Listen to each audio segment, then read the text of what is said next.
ओम शांति। 10 सितंबर 2024। बाबा के महावाक्य। मीठे बच्चे, माया को वश करने का मंत्र है मन मना भव। इसी मंत्र के सब खूबियां समाई हुई है। यही मंत्र तुम्हें पवित्र बना देता है। प्रश्न। आत्मा की सेफ्टी का नंबर 1 साधन कौन सा है और कैसे? उत्तर। याद की यात्रा ही सेफ्टी का नंबर 1 साधन है, क्योंकि इस याद से ही तुम्हारे कैरेक्टर सुधरते हैं। तुम माया पर जीत पा लेते हो। याद से पतित कर्मेंद्रियां शांत हो जाती हैं। याद से ही बल आता है। ज्ञान तलवार में याद का जौहर चाहिए। याद से ही मीठे सतो प्रधान बनेंगे। कोई को भी नाराज नहीं करेंगे। इसलिए याद की यात्रा में कमजोर नहीं बनना है। अपने आप से पूछना है कि हम कहाँ तक याद में रहते हैं। ओम शांति। मीठे मीठे रूहानी बच्चों को रोज रोज सावधानी जरूर देनी होती है। कौन सी? Safety first. सेफ्टी क्या है? याद की यात्रा से तुम बहुत बहुत सेफ रहते हो। मूल बात ही बच्चों के लिए यह है। बाप ने समझाया है, तुम बच्चे जितना याद की यात्रा में तत्पर रहेंगे, उतनी खुशी भी रहेगी और मानस भी ठीक होंगे, क्योंकि पावन भी बनना है, कैरेक्टर्स भी सुधारना है। अपनी जांच करनी है। मेरा कैरेक्टर किसको दुख देने जैसा तो नहीं है। मुझे कोई देह अभिमान तो नहीं आ जाता है। यह अच्छी रीति अपनी जांच रखनी है। बाप बैठ बच्चों को पढ़ाते हैं। तुम बच्चे पढ़ते भी हो तो फिर पढ़ाते भी हो। बेहद का बाप सिर्फ पढ़ाते हैं, बाकी तो सब हैं देहधारी। इसमें सारी दुनिया आ जाती है। एक बाप ही विदेही है। वह तुम बच्चों को कहते हैं कि तुमको भी विदेही बनना है। मैं आया हूँ तुमको विदेही बनाने। पवित्र बनकर ही वहां जाएंगे। छीछी को तो साथ नहीं ले जाएंगे। इसलिए पहले पहले मंत्र ही यह देते हैं। माया को वश करने का यह मंत्र है। पवित्र होने का यह मंत्र है। इस मंत्र में बहुत खूबियां भरी हुई हैं। इनसे ही पवित्र बनना है। मनुष्य से देवता बनना है। जरूर हम ही देवता थे, इसलिए बाप कहते हैं अपनी सेफ्टी चाहो, मजबूत महावीर बनना चाहो तो यह पुरुषार्थ करो। बाप तो शिक्षा देते रहेंगे, भल ड्रामा भी कहते रहेंगे। ड्रामानुसार बिल्कुल ठीक ही चल रहा है, फिर आगे के लिए भी समझाते रहेंगे। याद की यात्रा में कमजोर नहीं बनना है। बाहर रहने वाली बांधेली गोपिकाएं जितना याद करती हैं, उतना सामने रहने वाले भी याद नहीं करते हैं, क्योंकि उनको तड़फन होती है शबाबा से मिलने की। जो मिल जाते हैं उन्हों का पेट जैसे कि भर जाता है। जो बहुत याद करते हैं वह ऊंच पद पा सकते हैं। देखा जाता है अच्छे अच्छे बड़े बड़े सेंटर संभालने वाले मुख्य भी याद की यात्रा में कमजोर हैं। याद का जौहर बहुत अच्छा चाहिए। ज्ञान तलवार में याद का जौहर न होने कारण किसको तीर लगता ही नहीं, पूरा मरते नहीं। बच्चे कोशिश करते हैं ज्ञान का बाण लगाकर बाप का बनाए व मरजीवा बनाए, परंतु मरते नहीं। तो जरूर ज्ञान तलवार में गड़बड़ है। बाबा भल जानते हैं ड्रामा बिल्कुल एक्यूरेट चल रहा है, परंतु आगे के लिए तो समझाते रहेंगे ना। हर एक अपनी दिल से पूछो, हम कहाँ तक याद करते हैं? याद से ही बल आएगा। इसलिए कहा जाता है ज्ञान तलवार में जौहर चाहिए। ज्ञान तो बहुत सहज रीति समझा सकते हैं। जितना जितना याद में रहेंगे उतना बड़े मीठे बनते जाएंगे। तुम सतो प्रधान थे तो बहुत मीठे थे, अब फिर सतो प्रधान बनना है। तुम्हारा स्वभाव भी बहुत मीठा चाहिए। कभी रंज नाराज नहीं होना चाहिए। ऐसा वातावरण न हो जो कोई रंज हो। ऐसी कोशिश करनी चाहिए, क्योंकि यह ईश्वरीय नॉलेज स्थापन करने की सर्विस बहुत ऊंची है। विश्वविद्यालय तो भारत में बहुत गाए जाते हैं, वास्तव में वह है नहीं। विश्वविद्यालय तो एक ही होता है। बाप आकर सबको मुक्ति जीवन मुक्ति देते हैं। वह जानते हैं आसुरी दुनिया के जो भी मनुष्य मात्र हैं सब खत्म होने हैं। बाप को बुलाया भी इसलिए है कि छी दुनिया का खात्मा और नई दुनिया की स्थापना करो। बच्चे भी समझते हैं बरोबर बाप आया हुआ है। अभी माया का पॉम्प कितना है। फॉल ऑफ पोम्पिया का खेल भी दिखाते हैं। बड़े बड़े मकान आदि बना रहे हैं। यह है पॉम्प। सतयुग में इतने मंजिल के मकान बनते नहीं हैं। यहाँ बनते हैं क्योंकि रहने के लिए जमीन कम है। विनाश जब होता है तब सब बड़े बड़े मकान भी गिर पड़ते हैं। आगे इतनी बड़ी बड़ी बिल्डिंग नहीं बनती थी। बॉम्ब्स जब छोड़ेंगे तो ऐसे गिरेंगे जैसे ताश के पत्ते गिरते हैं।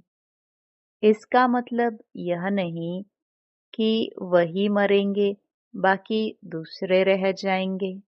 नहीं, जो जहाँ होगा, चाहे समुद्र पर हो, पृथ्वी पर हो, आकाश में हो, पहाड़ों पर हो, उड़ रहा हो, सब खत्म हो जाएंगे। यह पुरानी दुनिया है ना। जो भी 84 लाख योनियां हैं ये सब खत्म हो जानी है। वहाँ नई दुनिया में यह कुछ भी होगा नहीं। न इतने मनुष्य होंगे, न मच्छर, न जीव जंतु आदि होंगे। यहाँ तो ढेर के ढेर हैं। अभी तुम बच्चे भी देवता बनते हो तो वहाँ हर चीज सतो प्रधान होती है। यहाँ भी बड़े आदमी के घर में जाएंगे तो बड़ी सफाई आदि रहती है। तुम तो सबसे जास्ती बड़े देवता बनते हो। बड़े आदमी भी नहीं कहेंगे, तुम बहुत ऊंच देवताएं बनते हो। यह कोई नई बात नहीं है। 5000 वर्ष पहले भी तुम यह बने थे नंबरवार। यह इतना किचड़ा आदि वहाँ कुछ भी नहीं होगा। बच्चों को बड़ी खुशी होती है। हम बहुत ऊंच देवता बनते हैं। एक ही बाप हमको पढ़ाने वाला है, जो हमको बहुत ऊंच बनाते हैं। पढ़ाई में हमेशा नंबरवार पोजीशन वाले होते हैं। कोई कम पढ़ते हैं, कोई जास्ती पढ़ते हैं। अब बच्चे पुरुषार्थ कर रहे हैं, बड़े बड़े सेंटर्स खोल रहे हैं, इसलिए कि बड़ों बड़ों को मालूम पड़े। भारत का प्राचीन राजयोग भी गाया हुआ है। खास विलायत वालों को जास्ती उत्सुकता होती है राजयोग सीखने की। भारतवासी तो तमो प्रधान बुद्धि हैं। वह फिर भी तमो बुद्धि हैं, इसलिए उन्हों को शौक रहता है भारत का प्राचीन राजयोग सीखने का। भारत का प्राचीन राजयोग नामी ग्रामी है, जिससे ही भारत स्वर्ग बना था। बहुत थोड़े आते हैं जो पूरी रीति समझते हैं। स्वर्ग हेवन पास हो गया सो फिर होगा जरूर। हेवन अथवा पैराडाइज है सबसे वंडर ऑफ वर्ल्ड। स्वर्ग का कितना नाम वाला है। स्वर्ग और नरक, शिवालय और वेश्यालय। बच्चों को अब नंबरवार याद है कि हमको अब शिवालय में जाना है। वहां जाने के लिए शिव बाबा को याद करना है। वही पंडा है सबको ले जाने वाला। भक्ति को कहा जाता है रात, ज्ञान को कहा जाता है दिन। यह बेहद की बात है। नई चीज और पुरानी चीज में बहुत फर्क होता है। तुम बच्चों की दिल होती है।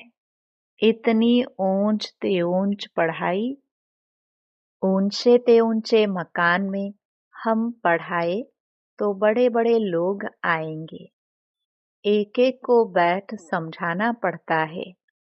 वास्तव में पढ़ाई व शिक्षा के लिए एकांत में स्थान होते हैं। ब्रह्म ज्ञानियों के भी आश्रम शहर से दूर दूर होते हैं और नीचे ही रहते हैं। इतने ऊपर की मंजिल पर नहीं रहते हैं। अभी तो तमो प्रधान होने से शहर में अंदर घुस पड़े हैं। वह ताकत खत्म हो गई है। इस समय सबकी बैटरी खाली है। अब बैटरी को कैसे भरना है, यह बाप के सिवाय कोई भी बैटरी चार्ज कर ना सके। बच्चों को बैटरी चार्ज करने से ही ताकत आती है। उसके लिए मुख्य है याद। उसमें ही माया के विघ्न पड़ते हैं। कोई तो सर्जन के आगे सच बतलाते हैं, कोई छिपा लेते हैं। अंदर में जो खामियां हैं वह तो बाप को बतलानी पड़े। इस जन्म में जो पाप किए हैं वह अविनाशी सर्जन के आगे वर्णन करना चाहिए। नहीं तो वह दिल अंदर खाता रहेगा। सुनाने के बाद फिर खाएगा नहीं। अंदर रख लेना यह भी नुकसानकारक है। जो सच्चे सच्चे बच्चे बनते हैं वह सब बाप को बतला देते हैं। इस जन्म में यह पाप किए हैं। दिन प्रतिदिन बाप जोर देते रहते हैं। यह तुम्हारा अंतिम जन्म है। तमो प्रधान से पाप तो जरूर होते होंगे ना। बाप कहते हैं मैं बहुत जन्मों के अंत में जो नंबर 1 पतित बना है उनमें ही प्रवेश करता हूँ, क्योंकि उनको ही फिर नंबर 1 में जाना है। बहुत मेहनत करनी पड़ती है। इस जन्म में पाप हुए तो है ना। कईयों को तो पता ही नहीं पड़ता कि हम यह क्या कर रहे हैं। सच नहीं बतलाते हैं। कोई कोई सच बतला देते हैं। बाप ने समझाया है, बच्चे, तुम्हारी कर्मेंद्रिय शांत तब होती हैं जब कर्मातीत अवस्था बनती है। जैसे मनुष्य बूढ़े होते हैं तो कर्मेंद्रिया ऑटोमेटिकली शांत हो जाती है। इसमें तो छोटेपन में ही सब शांत हो जाना चाहिए। योग बल में अच्छी तरह रहे तो इन सब बातों की एंड हो जाए। वहाँ कोई ऐसी गंदी बीमारी, कीचड़ पट्टी आदि कुछ नहीं होता है। मनुष्य बड़े साफ शुद्ध रहते हैं। वहाँ है ही राम राज्य। यहाँ है रावण राज्य। तो अनेक प्रकार की गंदगी की बीमारियां आदि हैं। सतयुग में यह कुछ होती नहीं। बात मत पूछो। नाम ही कितना फर्स्ट क्लास है। स्वर्ग, नई दुनिया, बड़ी सफाई रहती है। बाप समझाते हैं, इस पुरुषोत्तम संगम युग पर ही तुम यह सब बातें सुनते हो। कल नहीं सुनते थे। कल मृत्यु लोक के मालिक थे। आज अमर लोक के मालिक बनते हो। निश्चय हो जाता है, कल मृत्यु लोक में थे। अभी संगम युग पर आने से अमरलोक में जाने के लिए तुम पुरुषार्थ कर रहे हो। पढ़ाने वाला भी अब मिला है। जो अच्छी रीति पढ़ते हैं तो पैसा आदि भी अच्छा कमाते हैं। बलिहारी पढ़ाई की कहेंगे। यह भी ऐसे है। इस पढ़ाई से तुम बहुत ऊंच पद पाते हो। अभी तुम रोशनी में हो। यह भी सिवाय तुम बच्चों के और कोई को मालूम नहीं है। तुम भी फिर घड़ी घड़ी भूल जाते हो। पुरानी दुनिया में चले जाते हो। भूलना माना पुरानी दुनिया में चले जाना। अभी तुम संगमयुगी ब्राह्मणों को मालूम है कि हम कलयुग में नहीं हैं। यह सदैव याद रखना है। हम नए विश्व के मालिक बन रहे हैं। बाप हमको पढ़ाते ही हैं नई दुनिया में जाने के लिए। यह है शुद्ध अहंकार, वह है अशुद्ध अहंकार।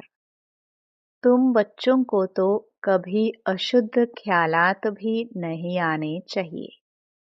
पुरुषार्थ करते करते आखिरीन पिछाड़ी में रिजल्ट निकलेगी।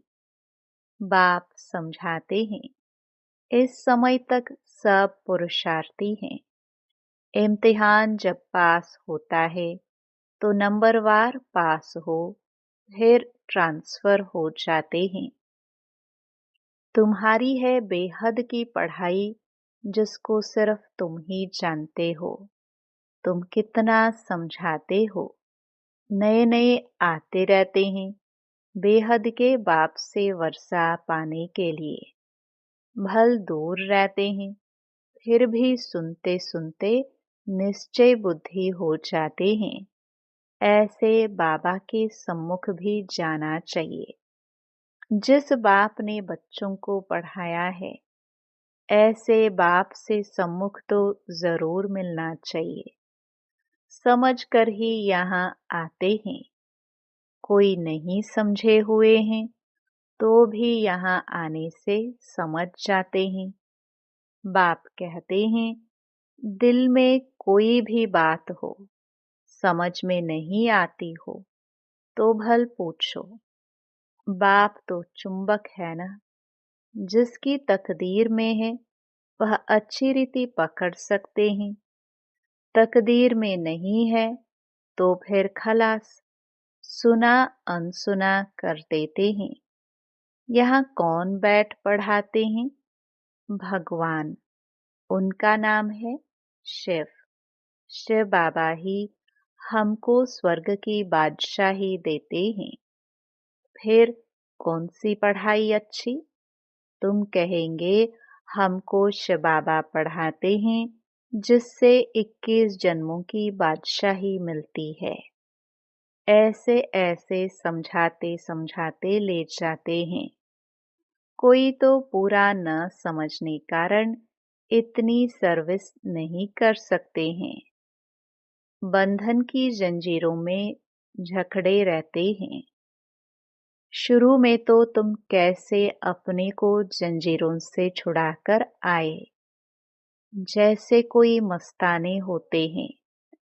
यह भी ड्रामा में पार्ट था। जो कशिश हुई, ड्रामा में भट्टी बननी थी। जीते जी मरे, फिर माया की तरफ कोई कोई चले गए। युद्ध तो होती है ना, माया देखती है। इसने बड़ी इम्तिहान दिखाई है।